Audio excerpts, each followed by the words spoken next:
Friends, இன்றைக்கி என்ன பார்க்க போகிறோம் அப்படின்னா சிக்கனில் ஒரு தொக்கு மாதிரி பார்க்க போகிறோம். இது சிக்கன் கீமா அப்படின்னு கூட சொல்லலாம். சப்பாத்தி, சாம்பார் சாதம், ரசம் சாதம், தால் சாதம் எதுக்கு வேணாலுமே சாப்பிட்லாம். அதுக்கு நான் சிக்கனை கொத்துக்கறி மாதிரி சின்ன சின்ன பீசஸாக கட் பண்ணி வச்சுருக்கேன். கழுவி வச்சாச்சு. ஒரு வானிலை வச்சு இதில் வெங்காயம் பொடியாக நறுக்கி கொஞ்சம் ஒரு 4-5 வெங்காயம் எடுத்திருக்கேன். வெங்காயத்தை எண்ணெய் ஊற்றி வெங்காயம் போட்டு வதக்கிக்கோங்க. நான் கொஞ்சமாக வெங்காயம் போட்டதுக்கப்புறமா கொஞ்சம் பட்டர் ஆட் பண்ணுறேன், கொஞ்சம் டேஸ்ட் என்ஹான்ஸ் பண்ணுறதுக்காக. இப்போ அதையுமே கொஞ்சம் நல்லா வதக்கிக்கோங்க. வெங்காயம் வதங்கி வரையில் தக்காளி ஒரு 2 தக்காளி நான் பொடியாக நறுக்கி அதையும் ஆட் பண்ணியிருக்கேன். தக்காளி கொஞ்சம் பெரிய தக்காளி 2 தக்காளி ஆட் பண்ணியிருக்கேன். இதையும் நல்லா மசிஞ்சு வரணும் தக்காளி அப்படின்னா, தக்காளி போட்டதுக்கப்புறமா கொஞ்சமாக உப்பு ஆட் பண்ணிக்கோங்க. உப்பு ஆட் பண்ணிவிட்டு நம்ம இப்போ நல்லா மிக்ஸ் பண்ணி விடலாம். தக்காளி அப்போ நல்லா மசிஞ்சு வரும். ரெண்டுமே நல்லா வெந்ததுக்கப்புறமா இஞ்சி பூண்டு பேஸ்ட்டு 1.5 ஸ்பூன் இஞ்சி பூண்டு பேஸ்ட்டு சேர்க்குறேன். அதையும் கொஞ்சம் நல்லா மிக்ஸ் பண்ணி விடுங்க. கொஞ்சம் பச்சை வாசனை போகிற அளவுக்கு நல்லா மிக்ஸ் பண்ணி விட்டுருங்க.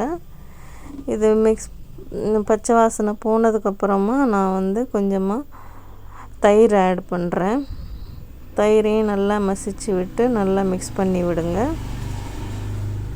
இதுக்கப்புறமா கொஞ்சமாக காஷ்மீரி சில்லி பவுடர் ஆட் பண்ணுறேன். அதையும் மிக்ஸ் பண்ணி விடுங்க. நெக்ஸ்ட்டு நம்ம மஞ்சத்தூள் ஆட் பண்ண போகிறேன். 1 ஸ்பூன் மஞ்சத்தூள் ஆட் பண்ணுங்க. கூடவே சிக்கன் மசாலா கொஞ்சமாக ஆட் பண்ணிக்கிறேன். நெக்ஸ்ட்டு வீட்டில் நம்ம அரைச்சி வச்சுருக்க குழம்பு மிளகாத்தூள் ஒரு 2 ஸ்பூன் ஆட் பண்ணிக்கலாம். இப்போ இது எல்லாத்தையுமே மிக்ஸ் பண்ணி விடுங்க.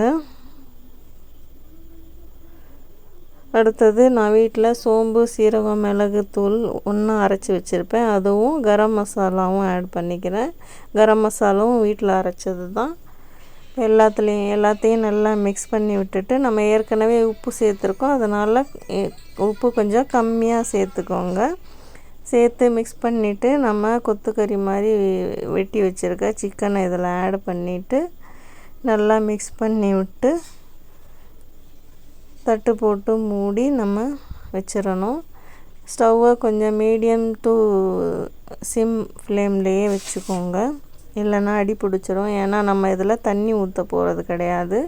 சிக்கனில் உள்ள தண்ணியே வெளியாகி அதிலே தான் நம்ம வேக வைக்க போகிறோம். இந்த மாதிரி இடையில ஓப்பன் பண்ணி நல்லா மிக்ஸ் பண்ணி விடுங்க, கீழே அடி பிடிச்சிடாமல்.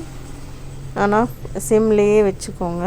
இந்த மாதிரி நல்லா வெந்து வரையில் நம்ம இடையில நல்லா மிக்ஸ் பண்ணி விட்டு நல்லா சிக்கன் வெந்துடும், சீக்கிரமே வெந்துடும் பொடியாக இருக்கிறதுனால. லாஸ்ட்டாக கொத்தமல்லி தூவி இறக்கிக்கோங்க. அவ்வளோதான், ரெடி ஆயிடுச்சு சிக்கன் கீமா, சிக்கன் கொத்துக்கறி. இதே மாதிரி நீங்களும் செஞ்சு பாருங்கள். நீங்கள் என்னோடய சேனலுக்கு புதுசாக இருந்தால் என்னோடய சேனல் சப்ஸ்கிரைப் பண்ணிக்கோங்க, லைக் பண்ணுங்கள், ஷேர் பண்ணுங்கள். தேங்க்யூ.